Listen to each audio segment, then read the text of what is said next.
लंढोरा चौकी प्रभारी द्वारा 25 फरवरी को निकाली जाने वाली शोभा यात्रा में शांति बनाए रखने की अपील। रविदास जयंती और नशा मुक्त देवभूमि अभियान के तहत लंढोरा पुलिस चौकी में चौकी प्रभारी व आमजन के साथ एक बैठक का आयोजन किया गया, जिसमें 25 फरवरी को भगवान रविदास जयंती के उपलक्ष्य में निकाली जाने वाली शोभा यात्रा में हर साल की तरह इस साल भी आपसी प्रेम, सौहार्द और शांति बनाए रखने की अपील की गई। उन्होंने बताया कि यह शोभा यात्रा रविदास मंदिर से शुरू होकर गुज्जरवाला, झंडा चौक और फिर रविदास मंदिर पर ही समाप्त की जाएगी। साथ ही अनैतिक तत्वों को आगाह करते हुए उन्होंने यह भी कहा कि किसी भी तरह की अप्रिय घटना करने की कोशिश शोभा यात्रा में न की जाए, अन्यथा उन पर सख्त से सख्त कार्रवाई की जाएगी। साथ ही उन्होंने नशा मुक्त देवभूमि अभियान के तहत जनता को नशे के खिलाफ भी जागरूक करने का प्रयास किया। उन्होंने कहा कि नशा किसी समस्या का समाधान नहीं है, बल्कि समस्याओं को न्योता देने का जरिया है। उन्होंने जनता से अपील की कि अपने बच्चों को नशे से दूर रखें, इसके लिए उन पर निगरानी रखें ताकि वे बुरी संगत में ना फंसे और समय समय पर उनके साथ बातचीत करें और उनकी परेशानियों को जानने और समझने का प्रयास करें। चला आ रहा था उन्हीं रूटीनों से उसी 7 बजे तक सीमित अवस्था में, ताकि भीड़ न हो और इस शोभा यात्रा को रविदास जयंती के अवसर पर रविदास मंदिर से लेकर के जो झंडा चौक, गुजरवाला से होते हुए झंडा चौक होते हुए और मंदिर पर समापन किया जाना है, यही मुख्य कार्य है। और इस बात के लिए भी आपको आगाह कराना चाहूँगा कि कोई भी उपद्रवी व्यक्ति इसमें उपद्रव फैलाने की कोशिश ना करे, फिर उसके बाद ना कहे वो व्यक्ति कि हमारे साथ ये क्या हो गया है।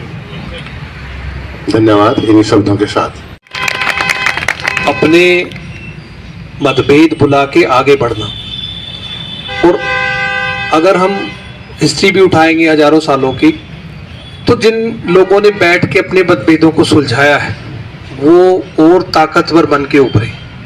तो उसके लिए होता है हम पीछे वाला पीछे छोड़ते हैं कि भाई ठीक है, जो हो गया हो गया, और अपनी ईगो की बजाय हम समाज की और जो पूरा जो बड़ी पिक्चर है उसको देखते हैं और उसके हिसाब से हम चलते हैं। वैसे तो जिन महापुरुष की उपलक्ष्य में आप जयंती का जो आयोजन करते हैं, अगर आप उनको पढ़ लोगे एक बार तो मुझे कुछ कहने की ज़रूरत ही नहीं है।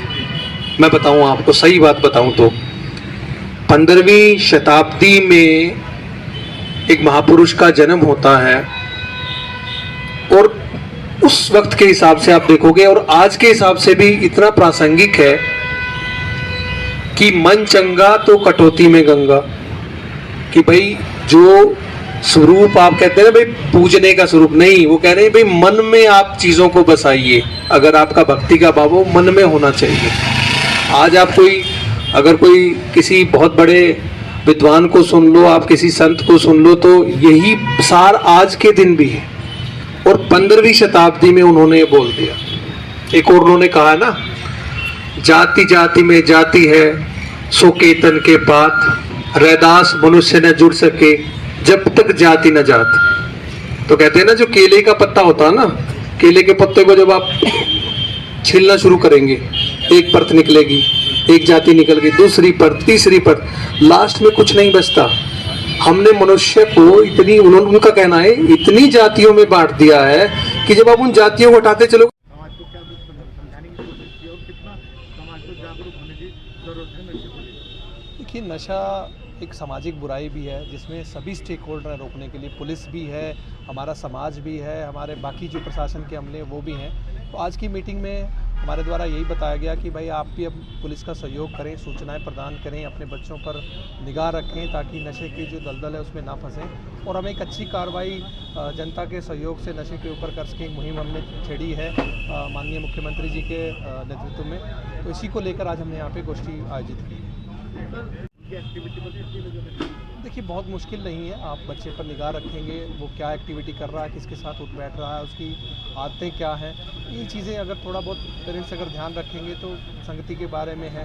तो अब मैं मानता हूँ कि ज़्यादातर पेरेंट्स की अगर नॉलेज में रहेगा बच्चे क्या कर रहे हैं, तो नशे की दलदल से बच्चे बच सकते हैं। साइबर क्राइम के बारे में साइबर क्राइम के बारे में एक अवेयरनेस की कुछ बातें हमारे द्वारा बोली गई हैं। जैसे 1930 पे आप अगर कोई इस तरह की घटनाक्रम होता है 1930 पे आप त्वरित रूप से आप फ़ोन करें, उसमें आपको राहत भी मिल सकती है और आप एक सूचना और एक अपना शिकायत भी पंजीकृत करवा सकते हैं।